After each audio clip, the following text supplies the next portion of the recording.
I think we are good to go.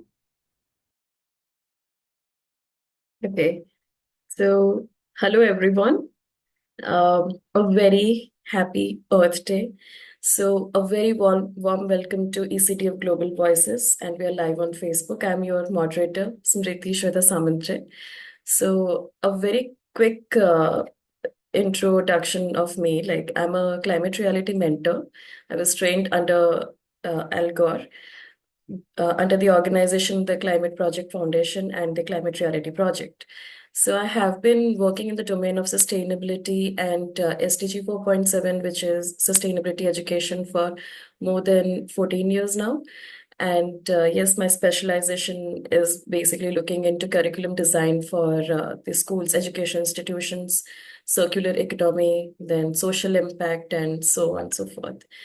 So today we are here not just to celebrate Earth Day, but to make sure that we leave some footprint behind, which is going to have a recurring impact on everybody's mind.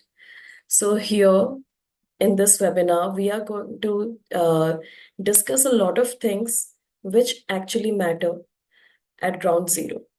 So here we are, and we have with us today some of the guests, and some more guests will be joining us in a while, a couple of minutes. So we have Anuradha Arora with us, Amra Lanzi, and Dr. Vasavi Acharya, who has been leading this entire movement of early childhood education ECDF forum for such a long time, right?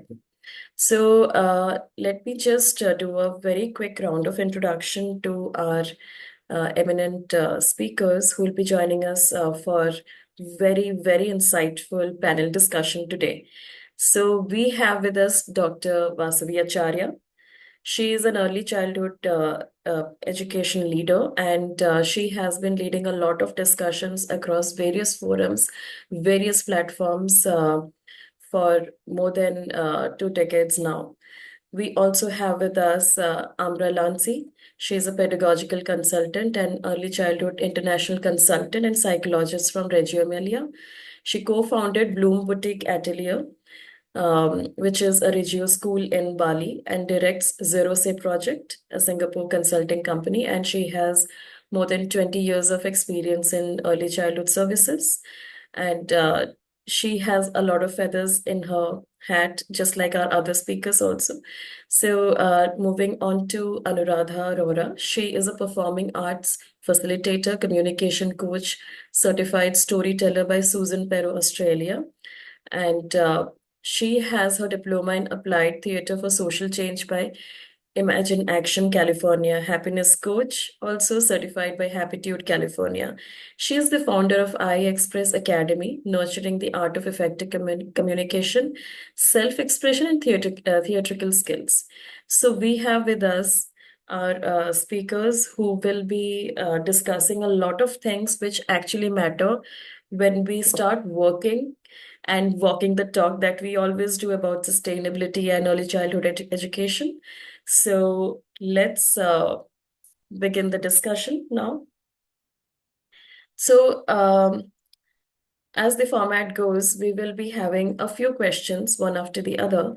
So, I would like to begin with Dr. Vasavi Acharya. So, as an early childhood leader, how can sustainability, you feel, how can sustainability be embedded in preschool systems without overwhelming uh, existing curricula? Thank you, Smriti. First of all, wishing everybody a very, very happy Earth Day. I mean, I don't know how much happy we should be really looking at the condition our dear Mother Earth is in because of the lot of, uh, uh, exploitation, I would say, that is being happening all across. But then there are also people who are working to conserve, who are working towards sustainability. There's a huge effort being made by a lot to protect our Mother Earth. And today, being the Mother Earth Day, we have come up with this webinar. And I thank you all for joining this webinar today. Thank you, Smriti, for the introduction and for your question as well. I would like to say that sustainability in education, actually, particularly in the early childhood sector where I work, should not be an add-on. Like it should not become an additional burden. Because see, already in the early childhood space, we do not work for very long hours with our little ones, and at the same time we want to inculcate the values of sustainability in them from the very beginning. So instead of making it certain, like a curriculum, we can make it more of a part of their thinking, a part of their being, and a part of interacting with the world. So that can be basically naturally woven into their early learning stages. And if I look at, the curriculum that we are following, and our schools are aligned to the sustainability goals, the where we are trying to incorporate a lot of activities that are related to uh, being sustainable, to understand, to conserve, to preserve, to love, our earth and the nature and everything in the ecosystem. Here, I would like to say that sustainability should begin in the classroom. So, in our tender centers, we have the classroom where we use things which are probably would have been thrown away. So we get those. Our educators are very, very cooperative. They get a lot of materials which can be reused. And that way we can see that these reusable materials are used in making crafts, in coming up with a lot of innovative things in the school. That is one.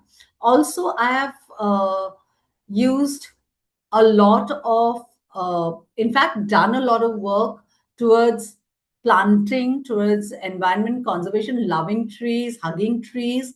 So we have a lot of outdoor activities as well, where children uh, are, potting, and they are kind of nurturing each plant. So they have their own plants. Today we are not sharing a PPT, so I'll just talk about the activities that we do. And also I have tried that, in bringing this entire thing into the mind. Storytelling plays a very important part. So we do a lot of nature storytelling, and I would, in fact, for every preschool, all of this is really important. And we do play, which is again sustainable and inquiry based learning. So instead of abstract lessons, we want that the children get out to the environment, they learn from the environment, which is the third teacher, of course. And then they start to take responsibility in the playground. They start to take responsibility of the things around them, of all the resources around them. And also, I would like to point out that the role of teachers is very important, because the teachers need to model a sustainable behavior. Now, if a teacher in a preschool comes and she is wasting the resources, say, we use a lot of craft material, art material, and if the child sees that the teacher is wasting a lot of paper, wasting a lot of things, then it is through the actions that the children learn more than what we tell them.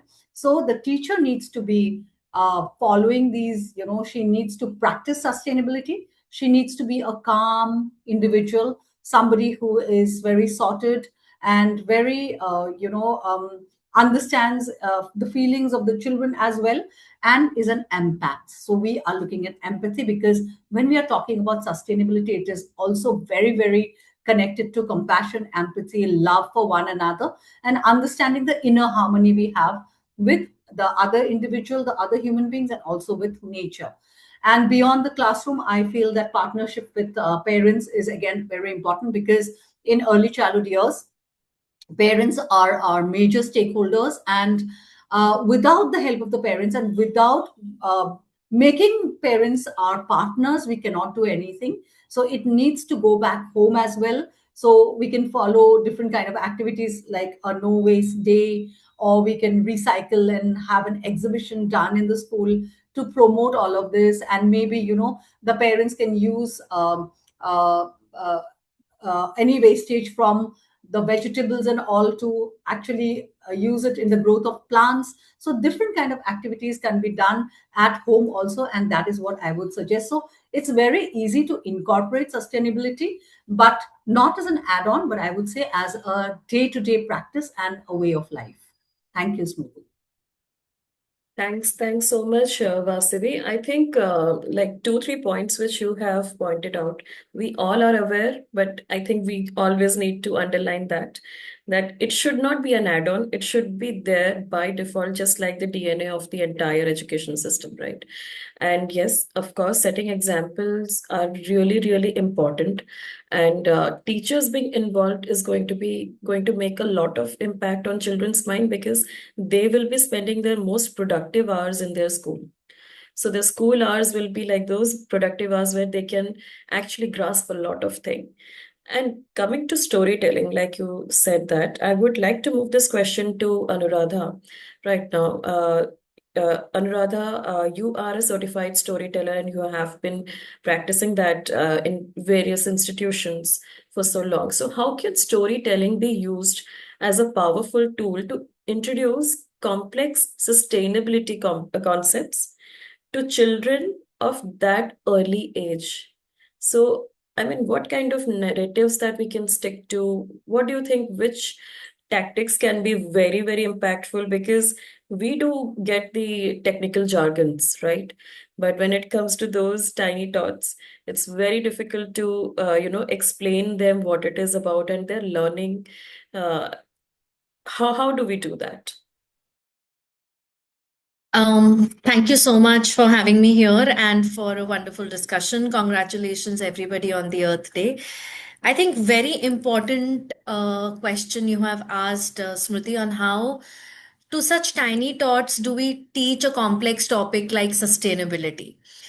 First of all, I think it is important to understand that in Indian culture, we've already, we have inherited sustainability. We have inherited uh, the concept of sustainability was always the way of life.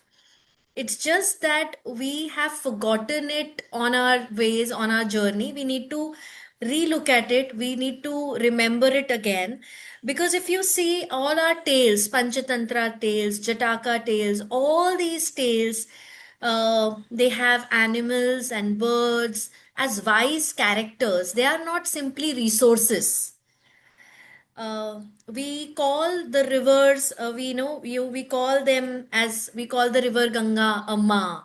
We worship the trees. So all for these young children, when we are using this connotation, when we speak like this, it builds respect, it builds relationship, and then eventually it builds social responsibility. How can we do that, for younger children? When you are telling a story, maybe we tell them to embody the character, is what we do also a lot of times in our classrooms. We create a scenario where maybe a child is the last drop of water available, or a young child is, you are talking about seed to tree, you talk about germination, and you let the children embody it, you let the children become that seed and become that plant or tree and experience the journey. And also, how do we carry it forward? Because when a child becomes that tree in the story, when the child becomes like the last drop of water, they don't just understand the concept, but they also begin to care. And once the child is, as Dr. Wasavi said, that we need to make children empathetic. Once they empathize with what is happening around, you don't protect it. You don't protect environment as if it is something which is separate from you. You are within that environment, you protect because you feel you are a part of it. And of course, there is no rule book needed. Our mind is hardwired for stories. So once we start telling stories in a way that a tiny child can experience it, live it, and those stories come alive. There's a beautiful storybook called The Giving Tree. you know you do this. When we do this story with children, the children understand the value of every part of the tree, not just the wood but the leaf, but also the fruits. How a tree is not just giving us just one thing, it is in whole giving us so many things throughout the years. So that is what we want to, emphasize on. Let children enact. Also use a lot of elements like folk songs, rhythms, chanting, nature sounds. Create a soundscape. Make it fun for children, because they will only be able to understand, comprehend, and probably also start living it or learning it, because when it is a joyful experience for them. As we all know, learning is at its peak when we are having fun. So, through a fun way of letting the children doing a lot of drama through the stories, letting the stories come alive, we can make these younger children experience sustainability. Yeah. Thank you so much, Anuradha. Yes, we do have a lot of things in our Indian culture itself which are very linked with nature from the beginning, and personification is something which has been there through our folk tales and storytelling, and I think it's one of the tools which has been widely used across the globe, just to have that relation, to build that connection with the readers. And that does make sense. But one thing which you have pointed out, and I would love Amra to comment on it, like creating that environment within which, like they're breathing, they're learning, they're doing activities. So, creating that lived experience, living, lab kind of thing. So, how pedagogy integrate uh, sustainability as a lived experience rather than just a concept in the classrooms?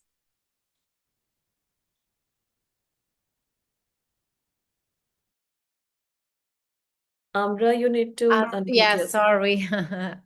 Yeah, so I'm I understand to repeat a little bit what Dr. Vasavi said before, but definitely I really believe that sustainability needs to be embedded in the full curriculum and the daily life of the children. So it starts from definitely the environment as well, even when even before then building a school, ideally we want to start to think about potentially how the school can be sustainable, how we can using recycling even furnitures, or uh, potentially building parts that are recycled and um, are sustainable as well.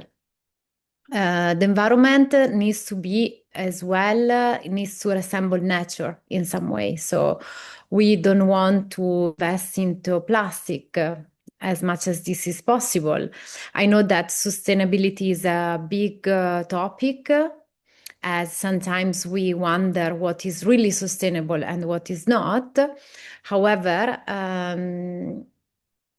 we know that plastic is difficult to get rid of. So as less as plastic we can incorporate in our environment, better is, as also because the children, they can have the possibility to get to know plastic through recycled materials. But actually, like for example, I'm not against, I don't like to use this word, but I find that schools that are using grass in plastic, it doesn't allow children to build up a relationship with nature, because real grass is what actually children, they can play with barefoot. They can uh, build a relationship with the land, and also is where we ideally we can learn to do gardening. And so even when we start to project a school, we want to make sure that we have a gardening area, an area for the garden. So as I was saying before, and going back a little bit to the previous question, we want to plan sustainability as value, with coherence in everything we do in education. So we start with planning the building and the project, but also the curriculum. So sustainability is something that is embedded in what we do in our daily practice. As Dr. Wasabi was saying before, gardening, yes, it's part of it. Like the children, they can see how from a seed and even choosing the seeds and how from a seed is actually different plants are born and how these plants, they can be harvested and brought to table and which recipes we can do and how if we change environment and territory, we actually will find different plants and different vegetables. And these vegetables, they have a taste that actually allow us to survive. Yeah, so it's a big connection. They are nurturing us in every sense. As well, having materials inside of the class that are not both plastics, but plastic is coming actually from industrial waste and reused materials. We can see how much plastic we throw in our bin every day, and so making sure that parents are involved and bringing to school reused materials. We have very interesting materials that can be an industrial waste, for example, that can be even coming from our home. With the children, they can build with. They can build big constructions. They can investigate the material itself. The materials can be in dialogue with other learning areas like the light table or other projects. And as well, we want to make sure that these reused materials is not kept as with not too much care. So we want to make sure that more the material is recycled and reused, more we want to put care into the way we display it for the children, in the way we set it up, as we need to give even more attention to it at the same time to revalue this material. The other part, definitely, like regarding embedding sustainability into our environment, for example, in the classroom, we can set up natural areas indoor where we bring natural materials that we usually see outdoor and it may seem as ordinary. Like, for example, if I see a leaf in a park and I step on it, I wouldn't give so much attention unless sometimes I don't find a very precious leaf or a particular one. But usually when we see materials in their own environment, we may not pay much attention to it, but it's different if we take one leaf, we bring it indoor, we put it on the stage, we put it under a special light with a magnifying glass, with some tools to investigate the leaf. And so we see how nature, what is ordinary, is where it becomes extraordinary for the child. It changes the perspective on the leaves. And once that we start to do that, the child, when it goes back to the park, it won't see leaves in the same way anymore. He will start to be curious about it because we created that connection and link. So this is another way. I don't want to take too much time. Maybe if there is more time later, I can go on. But these definitely are some ways to incorporate sustainability and support children in creating a new relationship or rewire sometimes their relationship with nature, and to look at the recycled materials and the reused materials from another perspective. So helping them to recycle as well, as we may have recycled bins inside of the class, and reusing those materials can lead the children to then select some materials from home as well to bring to school, and see them in the projects again and give them lives, a new lives again. Okay. Thank you so much, Amra. So there are like really good inputs which you have given. Definitely those plastic grass carpets, even like a lot of us won't agree to it. But I think due to the paucity of space in the urban spaces, I mean, schools having that setup, and to give it a very natural look, a lot of uh, uh, interior designers for schools do opt for it. However, one thing which you mentioned that, like parents should be involved and they should also get trained, that reminds me of an event which wherein I was there. It was a Christmas fair here in Delhi. And since children get constantly groomed in schools about, like not using plastics and I mean, totally against littering and all. So we could notice that some parents were littering and the kids actually, got back at them saying that no, don't do it. You put them in these bins, plastic waste, wet wastes have to go there. And they were like, teaching them. So I think wherever this education begins, whether we, reach out to all the stakeholders, whether we are able to reach out only children, not the entire community or parents, some or the other way, it's going to have a very good spread out. It's going to have like, fission reaction that way. So imagine teachers and parents teaching children. Here children are actually teaching their own parents that no, you are not supposed to do it, so just say no to plastics and all that. So I think that point of education and that training has to be there through living experiences, through curriculum, through activities. So yes, I do agree with all those points. So everyone, we have another speaker who has joined. Um, a few minutes back, Smriti, Melanie Karyam. Sorry. excuse me. I think Meloni will not be able to join today because she's come up with this audit that has come up in her center. Okay. Right. Okay. Okay. So then moving on to next question now. So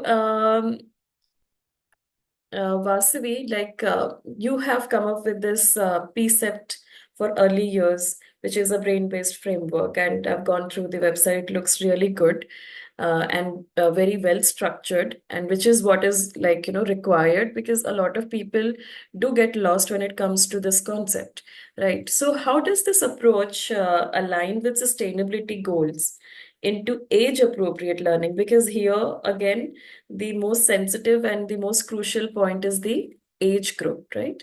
So how does that translate?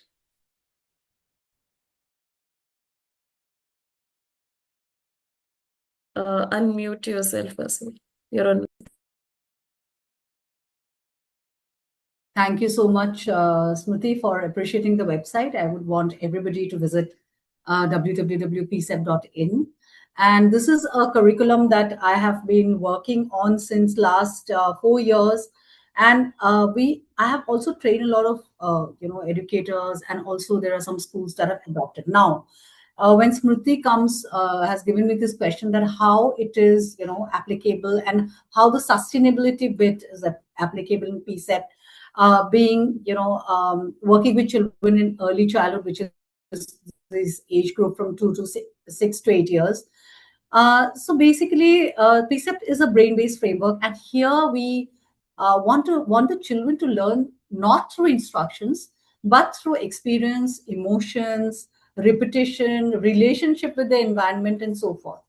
So in PSEP, sustainability is, we do not introduce it as a concept, but it is embedded as a neural and behavioral experience, like how the children feel, they sense, and how they are able to perceive. So this is what it is about. And like we all know that these early childhood years are so crucial in terms of a child's development. The brain architecture is being formed at that time. So if we inculcate these habits in them right from the start, it is going to stay. Now, if I would like to give you some examples of how we do it, say, um, uh, children learn through PCEP, children learn to be more emotionally self-regulated. They do mindfulness breathing. They are in calm and calm corners, which allow them self-regulation and reflection.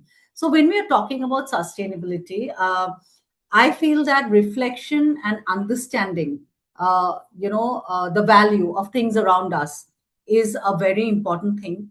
And we also need to build emotional resilience. So here what we do is, when we are talking about mindfulness practices, we are practicing breathing exercises with some of the with the children who are like 4 to 5 and 5 to 6. It's just simple breathing, deep breathing exercises, but they do it in nature. So when they're doing it in nature, they understand that the trees are giving them the oxygen. So it's a very scientific thing and a very sustainable concept, which is taught to them in a manner where they're just breathing, and they are also being emotionally more self-regulated because they are mindfully breathing and they are practicing mindfulness. So this is one example, and it aligns with the sustainability goals, I would say 4 and 5. It's about well-being, it's about quality education. So here, when we are giving the curriculum, like Ambra said, that yeah, the curriculum needs to be there. When we say that it should not be an add-on, I meant that sometimes we are given a curriculum which is like it's prepared, and they say that just incorporate into the school curriculum, and then it is difficult. It should be like she said, from the furniture to the way that we build the school, the grass that we are using, how the children are moving in that space that they are given. All of them, that embraces the entire concept. Also, I would, we do a lot of activities that I would like to tell you about, which is about planting. I have mentioned it as well, where children are planting seeds, they are caring for their classroom gardens. We have so many, videos where the children are so excited when they see the lady's fingers, and they pluck them and they understand, and they say, and they fill up the basket of vegetables. And it is so fulfilling for them, as well as for adults like us who are watching them doing it.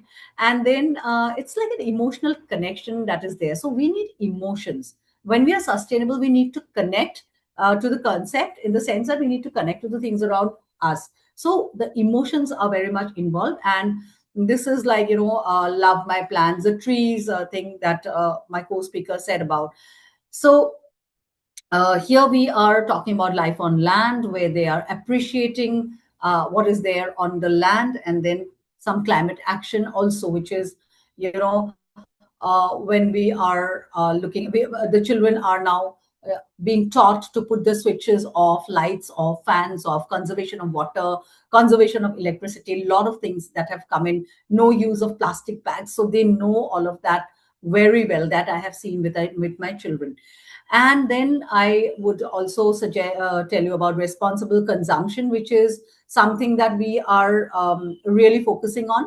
Reuse of waste materials. So there's a lot of newspapers that are bought, and they make the paper bags. They make activities. They're doing a lot of activities where they are sorting. They're using things that would have been thrown to the garbage bins, but they're bringing it to the classes, using in counting, using in different activities.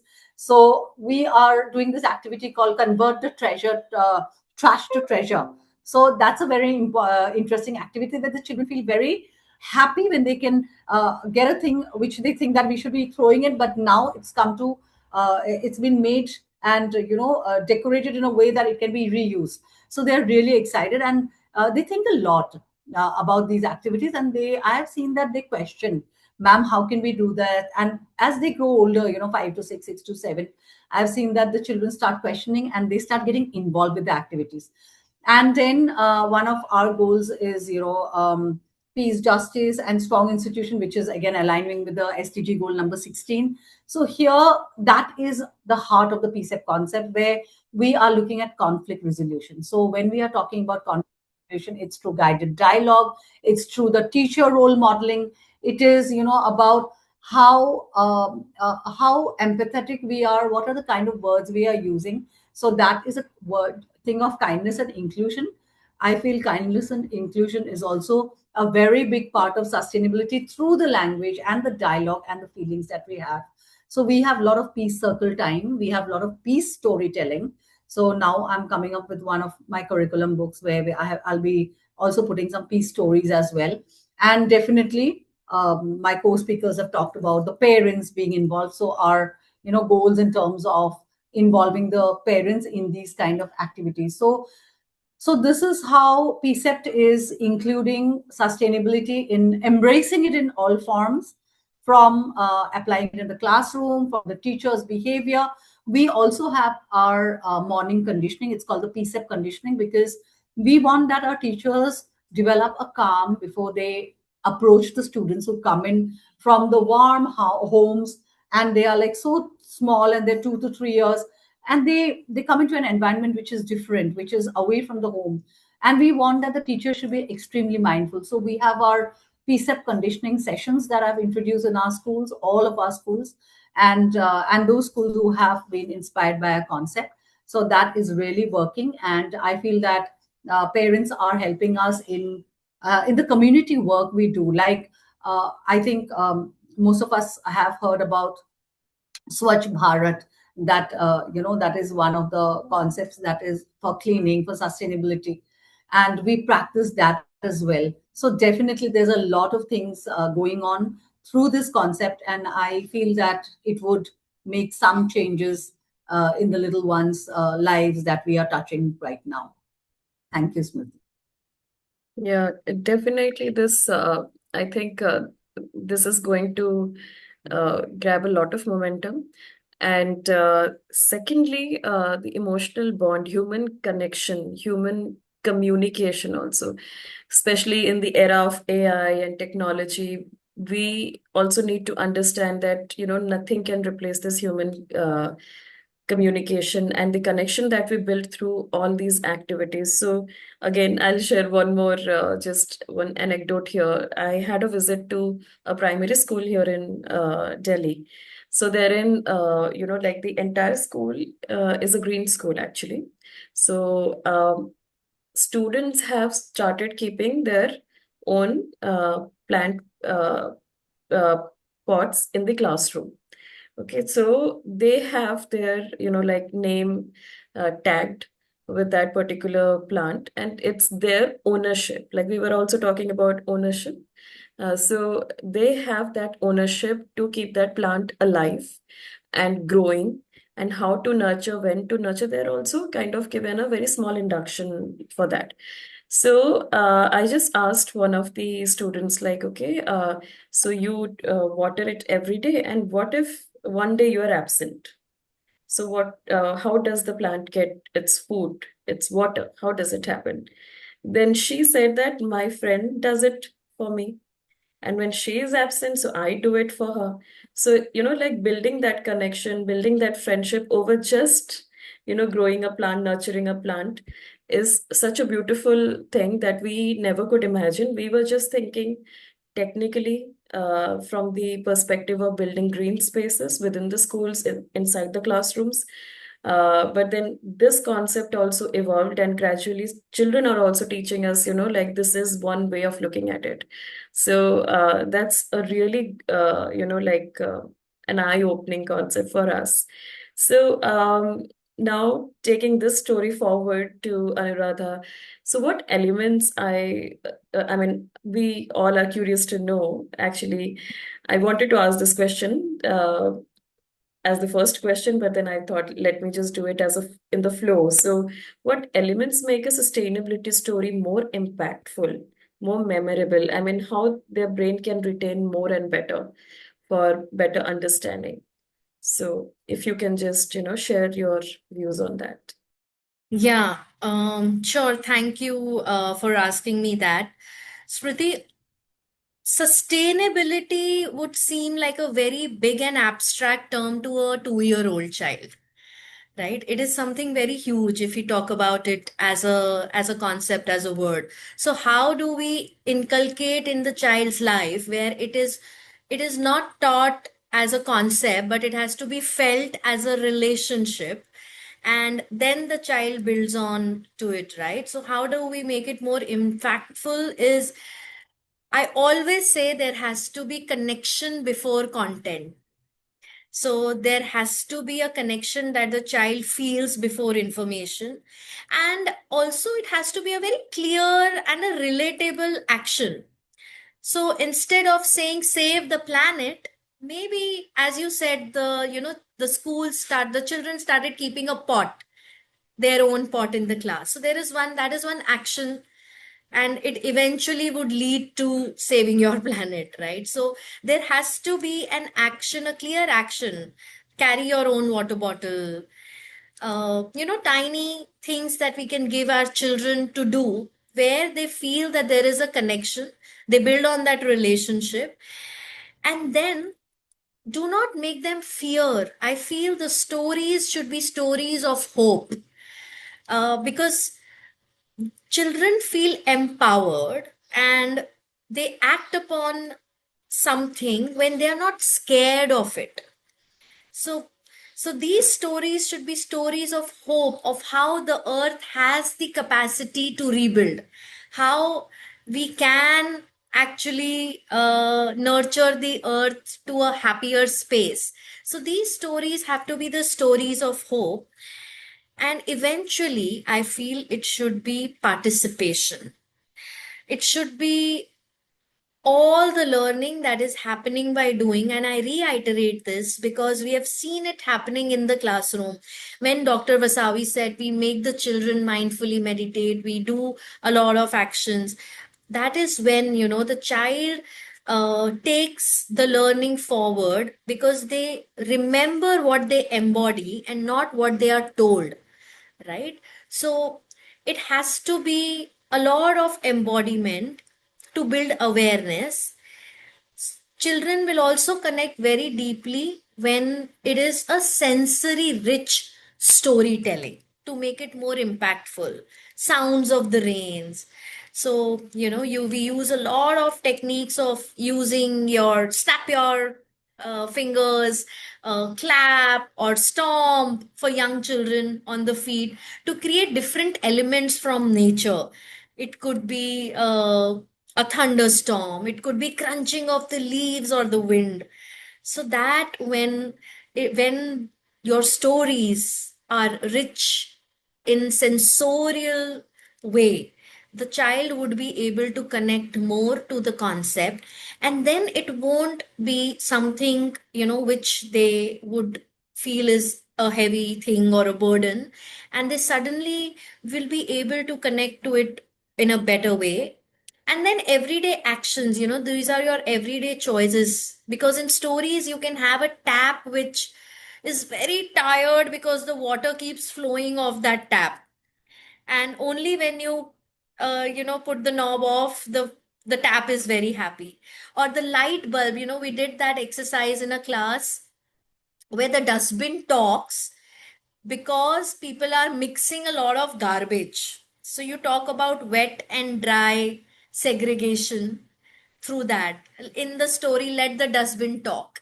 Or a light bulb which is always switched on. So this light bulb is very tired, and the light bulb says, I am never getting any rest. So when you add these elements in the story, the child will automatically be pushed towards some action which would eventually lead to an impact.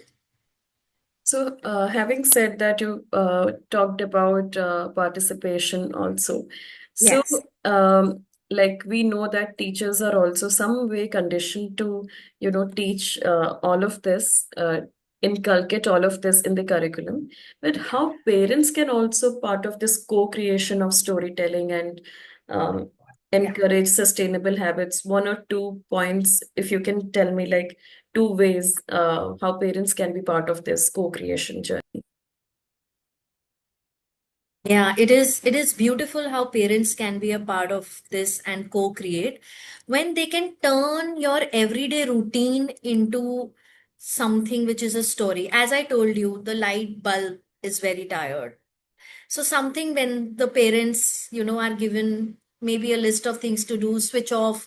So instead of saying switch off the light, you can say for a younger child, the tube light is very tired. Every time we go out of the room, we should switch it off. It would be happy. Ask simple what if questions. What would the tree say if we plugged all its leaves? What would the will the tree get hurt if we cut it? And children will respond to this. Let your children take the lead. It is very important for the parents to make the children take the lead. Can you tell me how can we do something for our earth today? If you ask this question to your child, I'm sure your child will come up with something and answer this question. Now, of course, there are a lot of stories with the parents can read with the child. So the role of the parents is simple. Don't just tell better stories, I feel. Don't go on the internet just looking out for the stories. Whatever stories you have, just let the child experience it. So, also it's important to model it.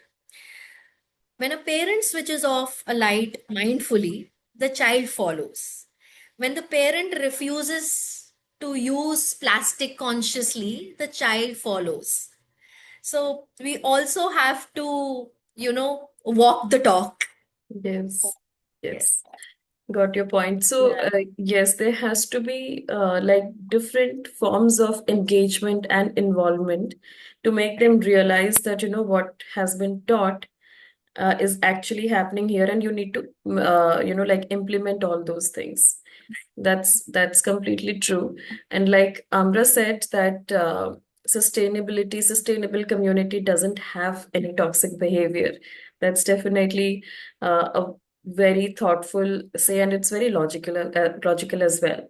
So you talked about like how pedagogy can be integrated with sustainability and some practical hands-on activities as well. From the design spaces point of view, like, uh, I mean, you mentioned that, okay, recycling and reusing certain materials again and again for designing that space would be very useful. But how children would get to know that? Is there any kind of activity also which you involve children in to make them understand that, okay, this wall is built of, say, waste plastic bottles filled with uh, something. Okay, so how do you do that? Yeah, so basically there are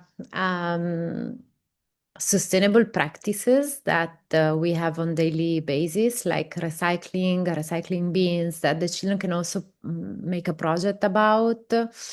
But also when we talk about sustainable environment, sustainable community, and you were mentioning about how sustainability can be seen as a more multidimensional concept. And so sustainable communities, they don't have toxic behavior. Ideally, sustainable education, sustainable community also doesn't have toxic materials. So even materials that we exchange, that the children they exchange and they get in touch with on daily basis, the food that they eat, the cleaning products that we use, that we know we want them to be sustainable. We want them to be don't harm the environment as much as possible, and as well are also not toxic for the children. The screen, the sunscreen that I use for the children, I make sure that is not toxic and is sustainable for the environment as well. The same as the mosquito repellent, or Uh, all the practices that I have in the school are actually coherent with all my values. And if one of my value is sustainability, I will look at sustainability at different level of my operation. So it means that I will make sure that is reflected at in everything that we do. And if I look at sustainability as a multidimensional concept, I want the children to be emotionally alphabetized, being able to be in connection with themselves first, because being able to develop empathy for nature and a good relationship with nature start with a good connection within ourselves first and developing empathy first. So understanding our emotions, being alphabetized, and as Dr. Vasavi was saying before, and I find it beautiful, developing practice like yoga or meditation, mindfulness, breathing, like we do, for example, jewel breathing. We do practices that are bringing the children in connection with themselves, and it's beautiful to have it outdoor, because when we are talking about mindfulness, the children are reconnecting with also whatever is around them. So while they develop more mindfulness, they listen. They listen to the wind on their skin. They listen to the birds singing in the garden. They listen to their bodies in touch with the grass, etc., etc. So yes, I would say that is at each level of our operation. And so the children, they can see in their environment a lot of recycled materials, but also not everything has been taught to them in an explicit way. So even just the environment itself that is full of natural light, we don't have strong colors, but is really natural as well. So it resembles nature. We have a lot of plants to care about. They do recycling. We have a natural area and a museum of nature inside of the class that the children are collecting, taking care. They look at nature from a different perspective, and they find the beauty, they discover the beauty of it in every day. And we don't use these materials to be glued. We use this material to become from an object, a leaf is becoming a subject of investigation, a subject that I look closely. So I look how has veins, has different colors, it's not just green. As a whole, it had a life, it was alive, and building up a story about that. And last thing I want to say, and then I can see I'm already beyond my time. Regarding involving parents, I feel that it's so important, because we want to be all on board with the same values, all aligned. That's so important. And a beautiful way also, apart from everything that has been said, is also to involve them practically. So offering them the same activities that we offer to children is also for them to rediscover the beauty of a leaf, to build this dialogue with the natural material, and transform it from an object that we see on everyday life in a subject that is of interest, and we understand that has a story, etc. So in this way, parents, they can understand the depth of what the children are experimenting every day. Yeah, that are not just activities, but is much more. There is much more learning behind that. Yeah. I maybe went out a little bit off the context, but yeah. No, but I think everything So much. adds to the matrix of this entire learning. So we are here uh, towards the end of our session. So I have a very quick one question rapid fire. So you have to answer me in just one point. So we have been talking about sustainability education and implementing it, integrating it in the curriculum and all. So how do we assess that it's actually having a positive impact on children's behavior? Just one point, and let's start with Amra. Quickly in 10 seconds. It's a rapid fire. One word, 1 point. How do we assess that impact? one word or It could be 1 sentence also, but just 1 point I need from you. Like, how do we make that assessment that it's actually making an impact on children's behavior? um, I I believe that we can straightly see how children are talking about nature, even like talking about nature, and from their daily action, we definitely we will see the change. So maybe the big word of today is change. Observing change. Okay. So now moving on to Anuradha. Quickly, what's your point on this? I think I agree with Amra what she said. When in your everyday choices, what the choices that you are making begin to reflect that you care for the environment around you, even when nobody is watching you, is where I feel that it has made an impact.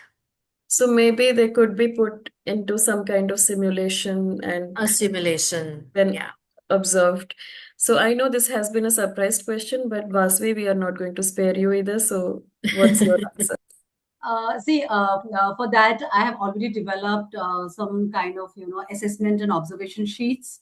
So when we are doing sustainability activities or PSEP activities, where we are teaching them a concept like we have to be kind to nature. So when we show them something like a Caesar, so I would if I ask the child, what would you use this thing for, then they would say to cut out a flower. If I ask the child that would you actually go and cut out a part of a plant out of this, and they would say no, I don't have, that is not my choice. So we have these observation sheets where we are noting down their behavior. So when they are looking at the emotions, they can label the emotions. This is my emotion today. I'm feeling very happy. I'm feeling very happy because I've had a nature storytelling session. So the teacher marks it there, and then we can get a full understanding. And I have also put some points like, if a child is not able to attune to that, again we do a reinforcement in the sense that we try to inculcate the good feelings, like why are you not feeling happy by doing a nature session? Because the child may not feel the connection. So we would repeat it with the child, because everybody is not born with the same kind of feelings, or they are not in the same kind of that kind of an environment. So that is how I feel that I have these assessment sheets in my toolkit, and which I think is very useful for teachers, which is a quick thing for them to do. And did it with a lot of thought, so that they are doing the assessment well. And if they add on, it is well and good. Even if they don't add on, it is at least a minimum thing where we can see the results and document it. Yes, I think the numbers, the results, the documentation is definitely going to add to the entire research. So on that note, we are here ending the session. It's 22nd April, and we couldn't have picked a better topic to talk about teaching sustainability to younger children. So within 2 to 6 age group. So we had a very strong and constructive discussion. And like Anuradha also said, it has to be filled with hope. So I think everybody here has actually given us some insights which make us hopeful for, like SDG 4.7, hopeful for the coming generation being more sensible towards nature. And this discussion has been on different dimensions around today's theme, which are actually helpful. So on that note, I would like to thank Dr. Vasavi Acharya for organizing this and giving us this platform, all the speakers, Amra and Anuradha, for joining us and sharing such wonderful insights. Thank you, everyone. Wishing us all a happy Earth Day, and may our planet Earth stay happy and healthy unnegotiably. Thank Thank you you, so much. Smriti. Thank you for honoring us by hosting this. And really, I want all of you to be part of the ECDF dialogues that we have. And all of you are very strong, edu leaders doing great work in your areas. And I'm so glad that we have this webinar. Thank you so much. Thank you. Thank you, everyone. Thank you. Bye. Thank you. Bye.